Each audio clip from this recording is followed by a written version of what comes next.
So I don't know if you saw the NBC forum last night with the presidential candidates. An NBC forum, that involves a TV morning show host who doesn't do his research, asking questions of a TV reality star who also doesn't do his research. So let's get to some of the... I'm here, by the way, Michael Brooks, Steph Zamorano, Hank Thompson. Now, here's one of the first questions. There were no specifics. Like, for instance, let's say if Matt Lauer would have said, hey, Trump, Hamas, Hezbollah, hemorrhoids, what's the difference? I will tell you. I'm going to guess Matt Lauer doesn't know the difference himself. Yeah, he would say, I will tell you, we need to get tough on all of them. I mean, it's true. It's really true.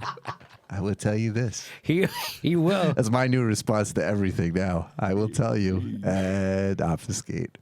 So now my problem with Matt Lauer was not only that he didn't ask follow-up questions or push back when someone lied. No, that would be it. That would be what he did wrong.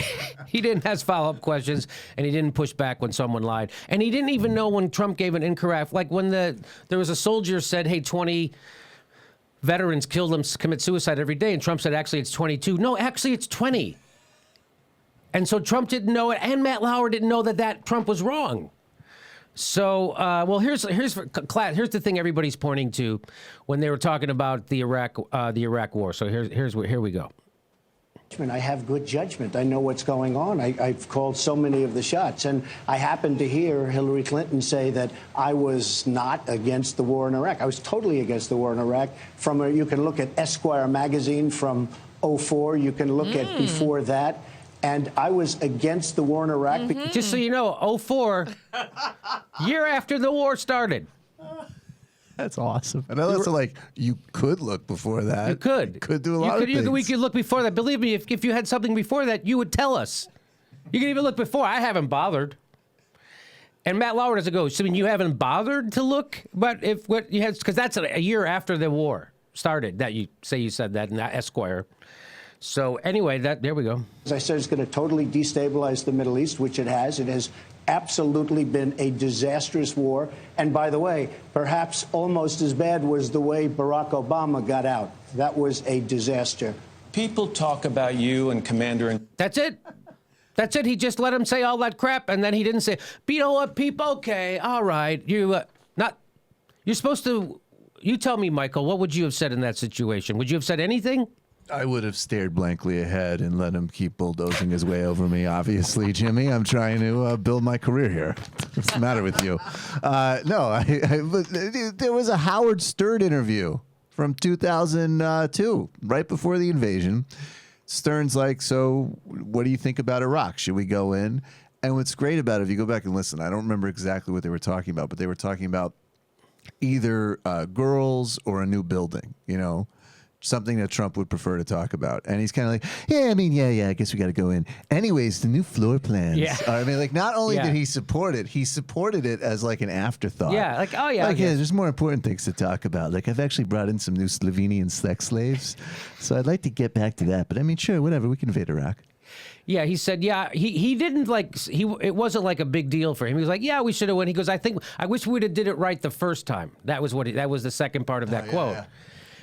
What should we have done the first time? What, like, created this quagmire? Anyway. So here, now we were all talking about how Matt Lauer should have pushed back on that. MSNBC, they asked the same question. And let's listen to by the way, so Matt Lauer totally gave Trump a free pass because Trump has received 5 deferments from the military, 15 deferments from Matt Lauer last night. And which, if you saw that clip of Donald Trump at the black church in Detroit last week, I totally believe those physical deferments. Dude is uncoordinated. Oh, I know. I did not see. Was he trying to dance? Ooh, yes, he was. I did not see it. Oh, I know. Well, not everybody can dance like President Bush. He was doing a dance move called the Bone Spur. Yes. So here is the last night on MSNBC. This question comes up. Chris Mathews, how do you debate a presidential candidate who took the position we absolutely should go into Libya, go in hard, and now says he never did? No one's had to really deal with that in the presidential debate. Well, you have to call the guy a liar when you do that. That's the problem. That's a difficult thing for Matt Lauer to do because it sounds like an opinion, and you're not supposed to have an opinions in this business. Okay. Facts aren't opinions. That's why they're called facts. See, there you go. So, Morning show hosts shouldn't have opinions. what's that, Steph? I'm just saying morning show hosts shouldn't have opinions. So what Matthews is saying, I agree with you, and Matthews is afraid if he says Trump is lying, he'll be considered biased, and he'd much rather be considered full of shit. That's what passes. Network journalists, because let's be honest, right? Network journalists can't call politicians liars because that's crossing a line into no man's land where you're telling the truth, exposing corruption, and changing things for the better. We can't have that. This is not stunning to you, Michael, that Chris Mathews would say, if you point out when a politician is blatantly lying, everyone else in the room knows he's lying, but if you point it out, you might be considered biased. That's all mainstream news journalists get. You know how the right wing says, oh, they're liberal, they're liberal, they're liberal? Well, that actually has an effect that actually wins. That's called working the refs. So now guys like Chris Mathews, who have corporate bosses, their biggest fear is that they'll be called a liberal.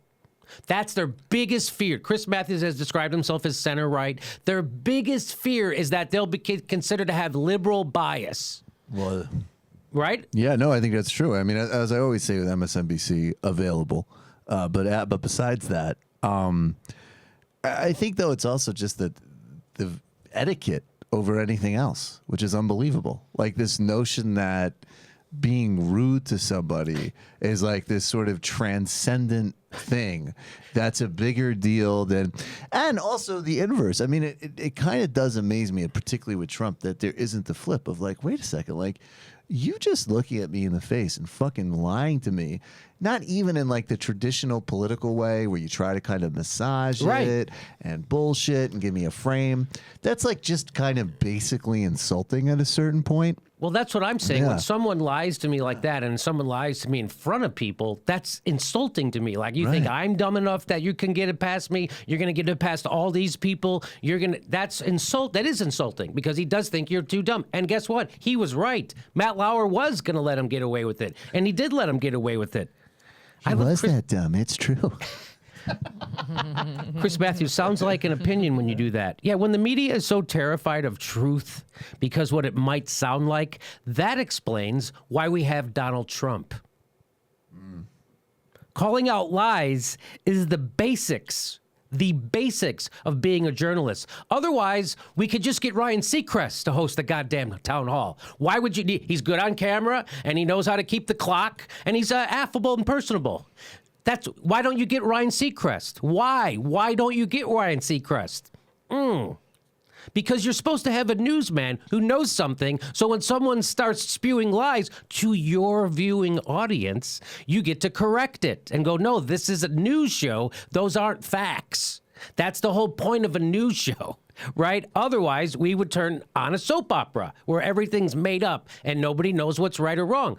But Chris Mathews is saying, he went on to say that how does he do that with still look neutral? Well, here's the thing. You're not supposed to be neutral. Neutral means everybody's equal. Everybody's opinion means the same, has the same weight. Nobody's full of shit and nobody's lying. I'm neutral to the facts. That's not what journalism is. Journalism is you're objective. And you can be objective and say, hey, that guy's lying. Hey, that's not a fact, and he's full of it. You can do all those things and be objective. But what corporate journalists have done is they replaced objectivity with neutrality because they no longer work for news organizations. They work for the corporations. News organizations are supposed to be investigating and exposing. So when you work for the criminals you're supposed to be exposing, you take objectivity and throw it out the window and you replace it with neutrality and you just keep saying it and nobody ever questions you on it. And that's what's happening. So I'll give you one more thing. Here's what the New York Times had to say about Chris Mathews. And how do you call somebody a liar without it looking like you're partisan? Here's what the New York Times said. Why would a journalist be allergic to verifying the truth? On an MSNBC panel, Chris Mathews guessed that Matt Lauer didn't correct Mr. Trump on Iraq because of perceptions. You have to call the guy a liar when you do that, he said. That's a difficult thing for Matt Lauer to do because it sounds like an opinion. but it's not an opinion. When a candidate says he didn't say something that he did, that's a matter of fact. Here's what an opinion looks like. It's a travesty to be steamrolled by a candidate because you're worried that doing your job will look bad. That's an opinion. We can debate that. That's a lot of shade by New York Times standards. A lot of shade. That's impressive. So there you go, Chris Mathews. It gets worse from there.